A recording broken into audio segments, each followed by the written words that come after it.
Yung mga idol. Ha? Ito, magluluto kami ng langka ngayon.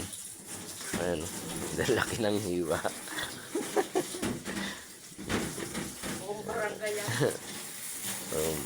Yan, pagkaluto niya mga ka-idol, pamimigay namin yun dito sa mga kapitbahay namin mamaya.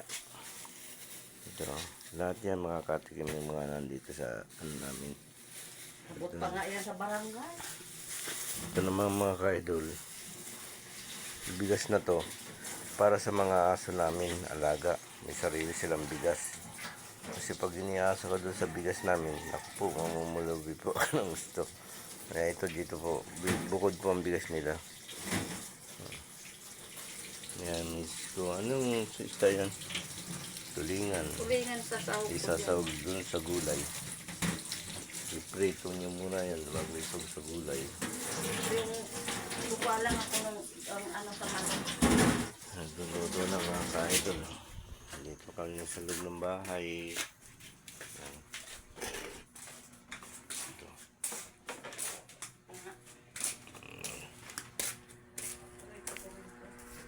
Yan mga ka-idol. Madilim.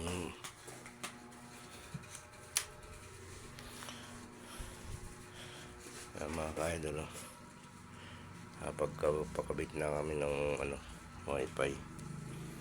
Kahit pa paano.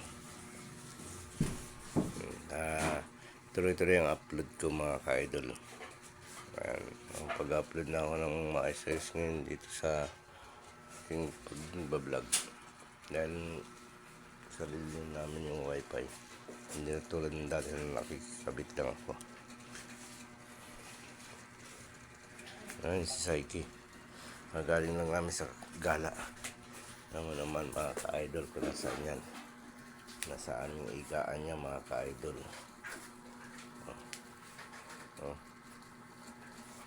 Social yan. Diyan ang tulugan niya sa tabi namin. Yan. Diyan yan natutulog mga ka-idol. Pala maglalaba po. May binili ka ba ng sabon? Maglalaba ako ng mga damit ko maya-maya.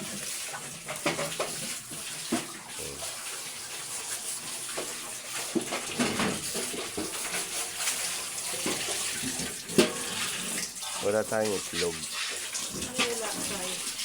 Bili na lang yun. Wala na ba tayong palaman dito sa ano? Wala tayong palaman dito. Wala nang palaman dito. Bili ako ng itlog. Ha? Wala nang tinitinda si Kasusit niya. Wala nang tinitinda si Kasusit niya. Hindi ko nasabihan eh.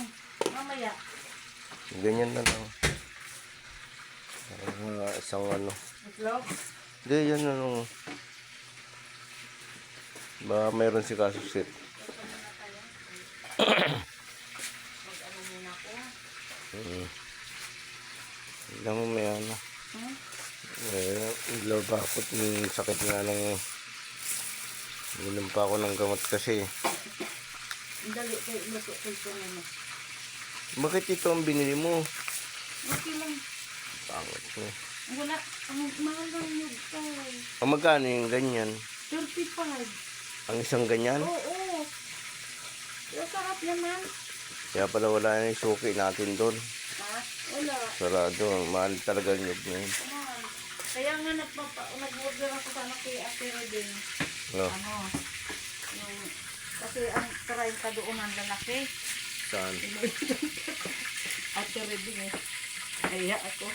Bigyan ko muna siya nung sabigat. Tapos yung 300 sabihin ko sa ano na lang. Tutigan ko na sila lahat. Patubrahan ko na sa ano no. Sa taglon ko. Kakahiya. Sabi ko nga si Ate Yuli. Paintay lang ako nung ano ha. Maglulon po ako. Tapos sabi niya, sige saan ka maglulon? Sa Kasagana po. Para makabayad-bayad ako. Tapos po kami.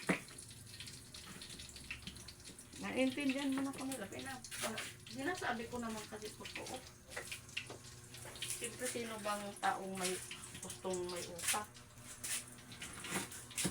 Kaya nakikiutak ko na lang.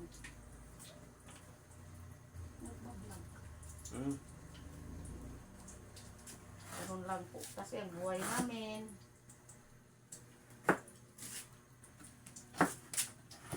Ika nga, kung walang buhay, wala na. Hindi mo tinarupan yung ano. Nugasan mo yun. Oo. Ano yun yan? Yung luya natin? Oo. Luya natin. Tanim to. Mga ka-idol ito. Itatanim ko to. Bubuhay ko. Diyan lang sa ano sa may harapan namin. Sa paso lang. Itutuso ko to.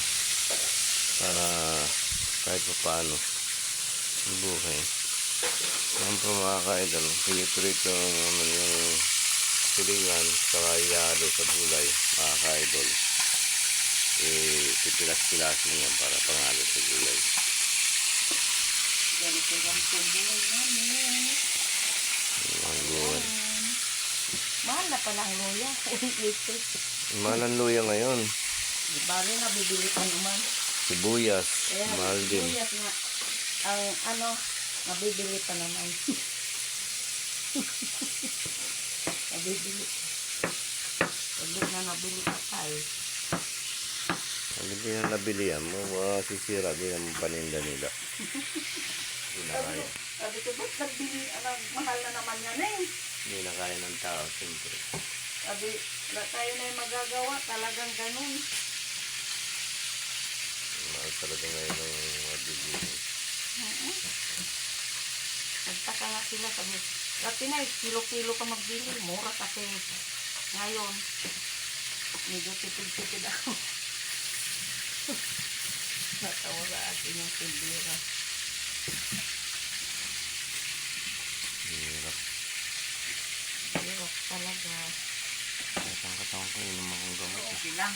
Basta ang malaga walang sakit. Yan mga kaidol. Mamaya luto na yan. Luto na yung mamaya yung gulay na yan. Ayan o. Mga kaidol abangan yung mamaya.